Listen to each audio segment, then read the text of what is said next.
नमस्कार। आज हम एक ऐसी दुनिया की खोज में निकल रहे हैं जो हमारे अंदर ही है, पर अक्सर हम उसे देख नहीं पाते। ये है हमारे अवचेतन मन, मतलब सबकॉन्शियस माइंड की दुनिया। हमारे पास कुछ स्रोत हैं जिनका शीर्षक है अवचेतन मन, अदृश्य शक्ति का खजाना, और ये दावा करते हैं कि हमारे अंदर एक ऐसी शक्ति है जो हमारी सेहत, दौलत, रिश्ते, मतलब पूरी जिंदगी बदल सकती है।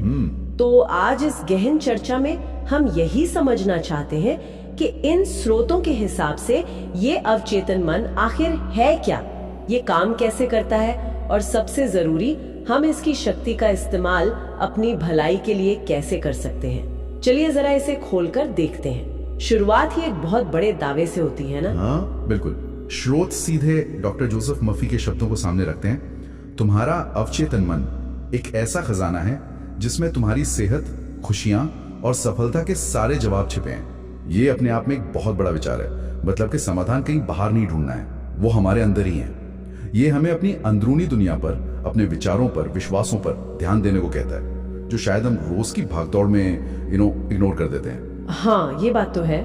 तो अगर समाधान अंदर है तो पहला सवाल यही कि अंदर का सिस्टम ये काम कैसे करता है। स्रोत की सबसे बेसिक बात लगती है, तुम जैसा सोचते हो वैसा ही बनते हो। सुनने में तो ये बहुत आसान लगता है, पर क्या वाकई इतना सीधा है कि बस सोच बदली और हकीकत बदल गई? हाँ, स्रोत इसे समझाने के लिए मन को मतलब दो हिस्सों में बांटते हैं। एक है चेतन मन, कॉन्शियस माइंड, और दूसरा है अवचेतन मन, सबकॉन्शियस माइंड। अच्छा।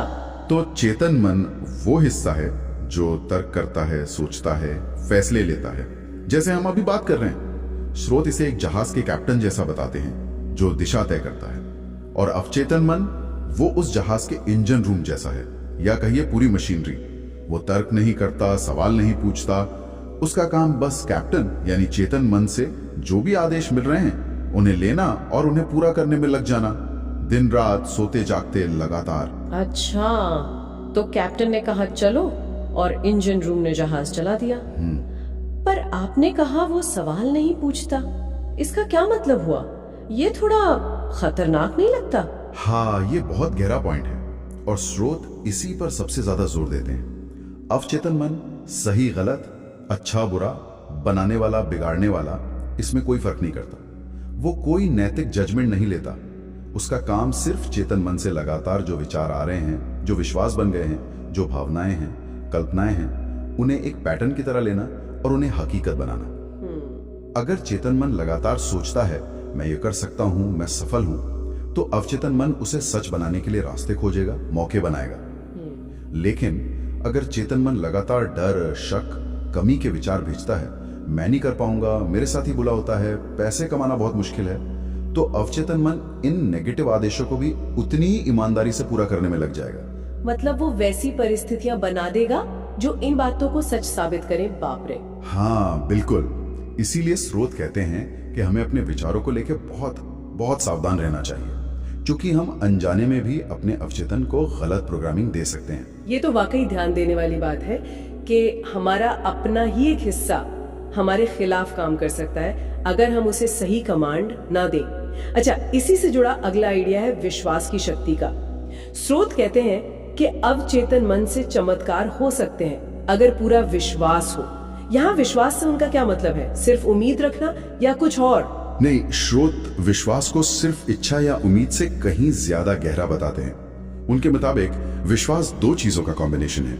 एक तो पक्का यकीन, मतलब बिलीफ कि जो आप चाहते हैं वो मुमकिन है, और दूसरा गहरी उम्मीद, एक्सपेक्टेशन कि वो चीज आपके लिए होगी ही होगी। ये सिर्फ चाहना नहीं है, ये मन की एक स्टेट है जहां आप नतीजे को पहले से सच मान लेते हैं। पहले से ही सच मान लेना।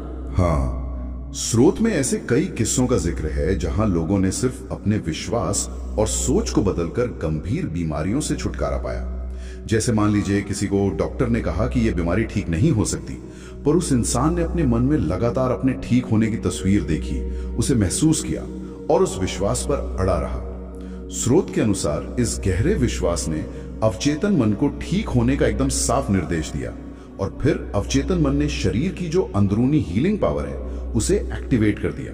अच्छा, तो ये मन और शरीर का कनेक्शन हुआ कि हमारे विचार सीधे हमारी सेहत पर असर डालते हैं। हाँ, स्रोत इसी गहरे कनेक्शन पर बहुत जोर देते हैं। उनका तर्क है कि नेगेटिव विचार और भावनाएं जैसे डर, चिंता, गुस्सा, नफरत अगर ये लंबे समय तक मन में रहें तो वो शरीर में स्ट्रेस पैदा करते हैं।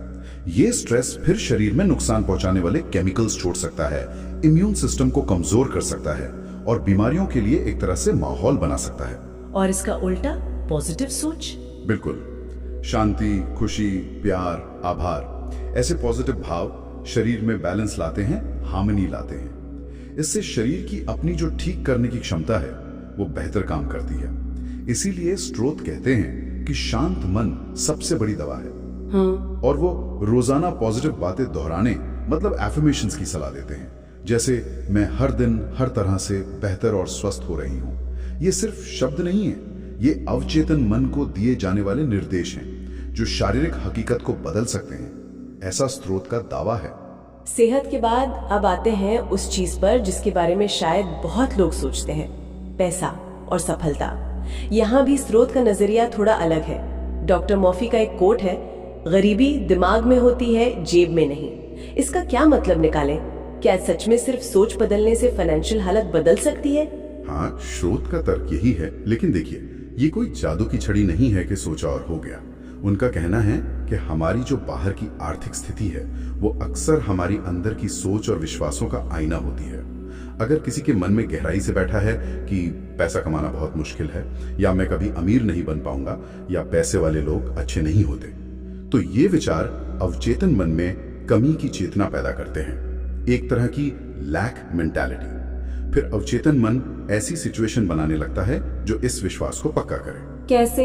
हो सकता है वो इंसान अच्छे मौकों को देख ही ना पाए, या उन पर शक करे, या फिर रिस्क लेने से डरे। तो इसका उल्टा क्या है? अमीर बनने के लिए सिर्फ अमीरी के बारे में सोचना है। सिर्फ सोचना नहीं, बल्कि उसे महसूस करना और उस पर विश्वास करना। स्रोत कहते हैं समृद्धि की चेतना मतलब कॉन्शियसनेस ऑफ वेल्थ डेवलप करनी होगी। इसका मतलब है अपने मन में पैसे को लेकर पॉजिटिव भाव रखना, ये मानना कि पैसा अच्छी चीज है, वो बहुत है दुनिया में और आप उसे पाने के हकदार हैं। स्रोत सुझाव देते हैं कि कल्पना करें कि आप पहले से सफल और अमीर हैं। उस फीलिंग को महसूस करें, बार बार खुद से कहें पैसा मेरे पास आसानी से और लगातार आता है। स्रोत के अनुसार जब आप ऐसी सोच और भावना को लगातार बनाए रखते हैं तो अवचेतन मन इसे एक ऑर्डर की तरह लेता है। फिर वो आपको नए आइडियाज दे सकता है, मौके दिखा सकता है, सही लोगों से मिलवा सकता है। आपका नजरिया बदलता है, आप मौके पहचानने लगते हैं, कॉन्फिडेंस बढ़ता है और आप वो कदम उठाते हैं जो सफलता की तरफ ले जाते हैं। अच्छा, ये उस सिद्धांत पर आधारित है जिसे स्रोत कहते हैं जिस चीज पर तुम ध्यान देते हो वही बढ़ती है। ध्यान कमी पर तो कमी बढ़ेगी, ध्यान समृद्धि पर तो समृद्धि के रास्ते खुलेंगे, ऐसा उनका मानना है। ये वाकई चीजों को देखने का एक बिल्कुल अलग तरीका है। अच्छा, सोच और विश्वास का असर सिर्फ सेहत और पैसे तक ही नहीं है, रिश्तों पर भी इसका असर बताया गया है। स्रोत कहते हैं कि अगर हम किसी के लिए मन में कड़वाहट या नफरत रखते हैं तो इसका नुकसान सबसे पहले हमें ही होता है। ये कैसे? स्रोत का तर्क है कि नेगेटिव भावनाएं जैसे गुस्सा, बदला लेने की इच्छा या किसी को माफ ना कर पाना, ये हमारे अपने अवचेतन मन में जहर की तरह काम करती हैं। ये भावनाएं हमारे अंदर टेंशन, बेचैनी, कड़वाहट पैदा करती हैं जो हमारी मेंटल और यहाँ तक कि फिजिकल सेहत को भी खराब कर सकती हैं। जिस बंदे के लिए ये फीलिंग्स हैं, हो सकता है उस तक ये पहुंचे भी नहीं या उस पर कोई असर ना हो, लेकिन ये हमारे अपने अंदर के सिस्टम को जरूर खराब करती है। इसीलिए स्रोत माफ करने यानी फॉरगिवनेस पर बहुत जोर देते हैं। माफ करना, लेकिन ये तो हम दूसरों के लिए करते हैं ना। स्रोत इसे अपने लिए जरूरी क्यों बताते हैं? स्रोत के हिसाब से माफ करना सबसे पहले अपने लिए है।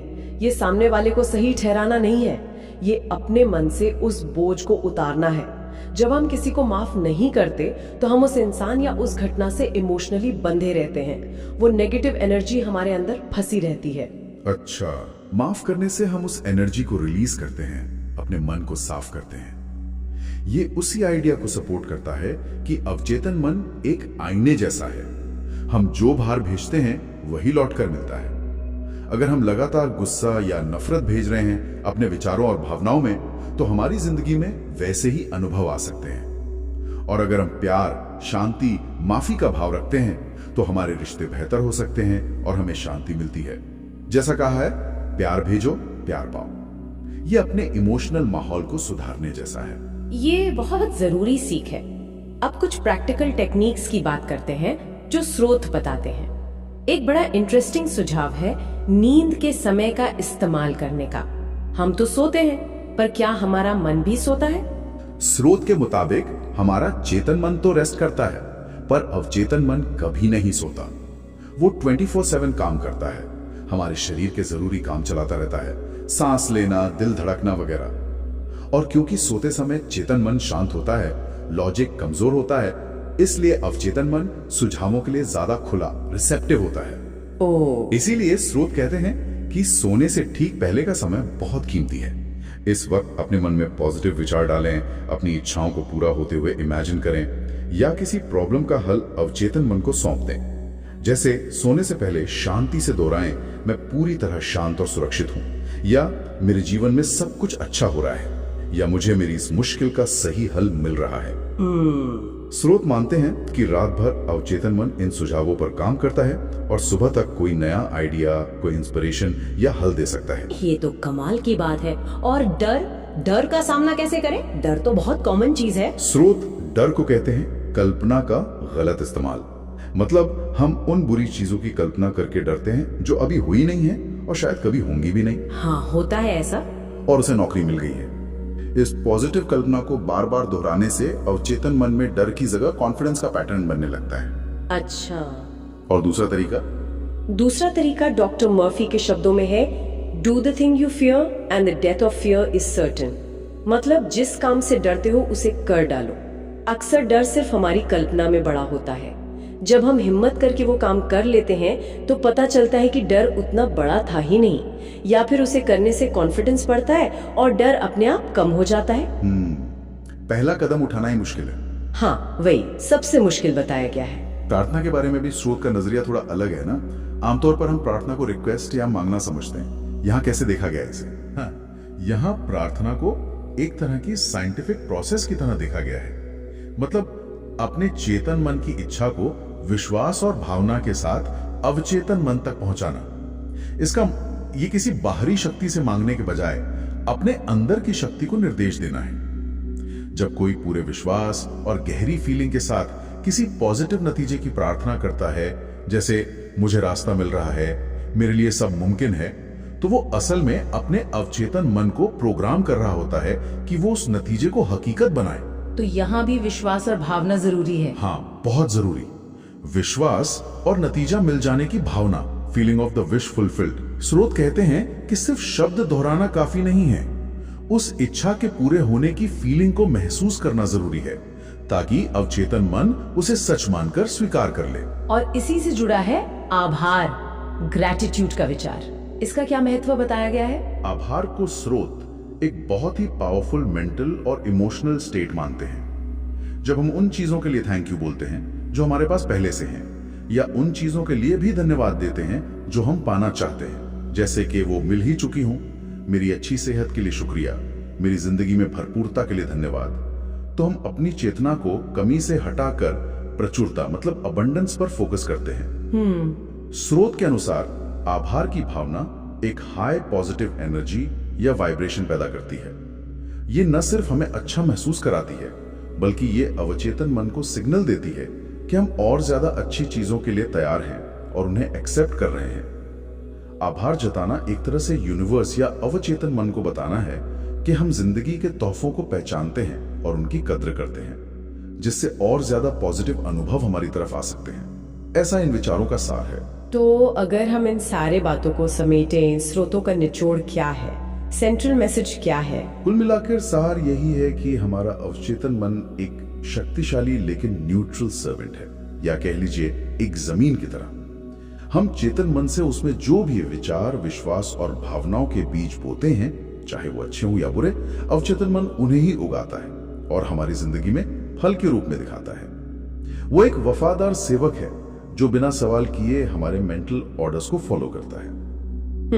इसीलिए स्रोत हमें अपने विचारों, शब्दों, कल्पनाओं के प्रति जागरूक होने और लगातार पॉजिटिव मेंटल डाइट लेने की सलाह देते हैं, जैसे रोज दोहराना, मैं स्वस्थ हूं, मैं सफल हूं, मैं शांत हूं, मेरे जीवन में सब अच्छा है। तो मतलब बॉटम लाइन यही है कि बदलाव अंदर से शुरू होता है। जैसा हम अंदर सोचते हैं, महसूस करते हैं, विश्वास करते हैं, वैसा ही हमें बाहर अनुभव होता है। बिल्कुल। स्रोत का फाइनल मैसेज यही है, अवचेतन मन हमारा सबसे बड़ा साथी बन सकता है, तुम्हारा सबसे बड़ा साथी है, अगर हम उसे समझें और सही दिशा दें। उसे सही दिशा दो। बाहरी दुनिया, हालात, ये सब काफी हद तक हमारे अंदर के मेंटल वर्ल्ड का रिफ्लेक्शन है, ऐसा इन स्रोतों का पक्का विश्वास है। इसलिए अगर हम अपनी बाहरी सिचुएशन बदलना चाहते हैं, चाहे वो सेहत हो, पैसा हो या रिश्ते, तो हमें पहले अपने अंदर अपने विचारों और विश्वासों के लेवल पर काम करना होगा। थोड़ा रुककर ये पूरी चर्चा वाकई सोचने पर मजबूर करती है।